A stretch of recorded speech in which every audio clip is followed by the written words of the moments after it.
Okay, how we're doing. So today I thought I'd go over, I was sat in the gym, I had a spare 10 minutes. I thought I might as well go over my favorite bench press accessories. As you can see here, we're sitting in the back of the gym. Here's the gym behind us. We've got our own little private PT studio. And I'm just here programming some clients. And I thought I'd go over what my favorite bench press accessories are. So quite a few people come in with want to fix up the bench press, maybe get a stronger bench press, and they have various areas in which they struggle in their bench. And that can go from struggling to get the bar off their chest, struggling with the lockout, struggling with general stability. So we're going to go over what my favorite accessory exercises are for the bench. And this is getting people from barely being able to bench the bar to benching over 100 kilos and upwards from there. And I think the first things first, what's really, really important when you're going over your bench press is making sure you get the technique down. The bench is quite a technical lift, a lot more technical than what people think. And making sure that you're getting a tight upper back, getting a bit of an arch, getting your feet placement correct so you can get a really sturdy position on a bench is helpful. And then getting a good bar path and good power off the chest is super, super important. But from there, what accessory exercises do I enjoy?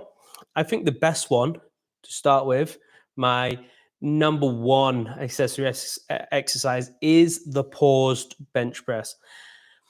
Now, with the paused bench press, we want to make sure that the pause is on the chest.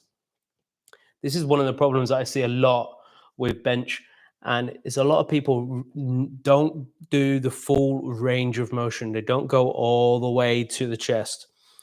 And if you're looking to compete, in powerlifting, any of the strength sports like that, you need to be able to touch the chest, pause there on the chest, then press off. But also, if you don't pause on the chest, you're missing out on quite a lot of the range of motion. So you're missing out on really vital inches. So making sure that you're getting a pause on the chest is super important. Then while you're doing the pause bench press, focus on your position when you're pausing at the chest. Are you stable? Are you solid? Are you able to generate force off of your chest? If you're getting down to your chest and pausing, but your whole body relaxes and then you really struggle to get off the chest, that's not going to be good for you. So when you're pulling the bar down, you get tight and make sure your chest is tall and you keep a good position at the bottom of the bench. That's going to make sure you get good power off of the chest, and it's going to make sure that you're stable in your position. Pause bench press is by far one of the best accessory exercises for the bench. Then after that, I'm going to move on to a spottle press. I'm putting a video out today on the spottle press. Spottle press was designed by Eric Spotto, and Eric Spotto is a world-renowned powerlifter. He did have, and he might still do, I'm just checking now if he still has the world record in the bench, but he had world record in the bench for many years. It might have been broken now, but that guy could bench press. Also, he bench pressed 660 pounds of 300 kilos, which is absolutely mental. But he designed a spottle press.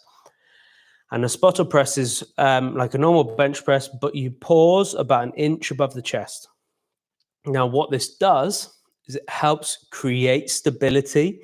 So it helps you be more stable, but it also helps if you struggle with that mid-range position in your bench press. Maybe you can get the bar off your chest, but then you start to struggle. That's where the spottle press is going to help you. So I've used spottle press on quite a lot of people, and it's really, really helped with their bench press. So pausing about an inch above the chest, then pressing out of that, but trying to break inertia and press with power off of that pause position is really, really good. I really do enjoy the spottle press.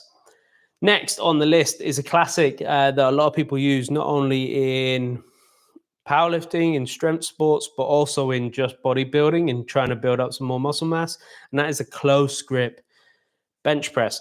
Now, the close grip bench is if you find that your triceps are a little bit weaker than your chest, or maybe your shoulders are a little bit weaker, doing the close grip bench press is great. Now, there's many ways in which you can do this. You go in just a little bit.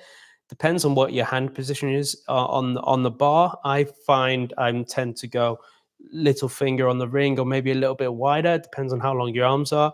And then for the close grip bench press, you can go a little bit narrow, or you can go all the way to the edge of the knurling. Close grip bench is going to help with building up your tricep strength, which is then in turn going to help with the lockout. It's also going to build a little bit of mass on your triceps, which is going to help with your bench pressing. So doing some close grip bench press is a great idea. I always throw that into most people's plans. There's always some form of close grip benching in there, just because it gives a lot of love for the triceps in that position. Then moving on from that, we have the pin press. Now, if you don't know what the pin press is where you pull the bar down and let the bar rest on some arms. If you have some jammer arms on your rack, let the bar rest on there, and then press off of that. It's like pressing a dead weight. That's going to improve your pressing power from the hardest position. So from the very bottom, it's going to improve your power output from the bottom of the press, which is really, really good. That is a hard exercise to get used to. One thing I will say on this is a lot of people tend to lose position at the bottom of the pin press. We don't want to lose position. We want to keep a tight position with our upper back to then press out of there really well. So pin press is another accessory exercise that I really enjoy. So making sure you are keeping a tight position at the bottom of the pin press and then powering out of the pin press is going to help improve your bench press. So we have paused bench, spot-o press, closed grip press, and pin press. Now, I would pick one of these. If you're trying to improve your bench in a program, pick one of those accessory exercises, and then from there, also be doing normal bench press just to make sure you're keeping on top of the technique. So you got spot-o press, pause bench press, close grip bench press, and pin press are my 4 favorite accessory exercises for the bench press. If you're really wanting to improve your bench, pick one of those and work on that for 4 to 6 weeks, see how that goes, and then move on from there. Enjoy.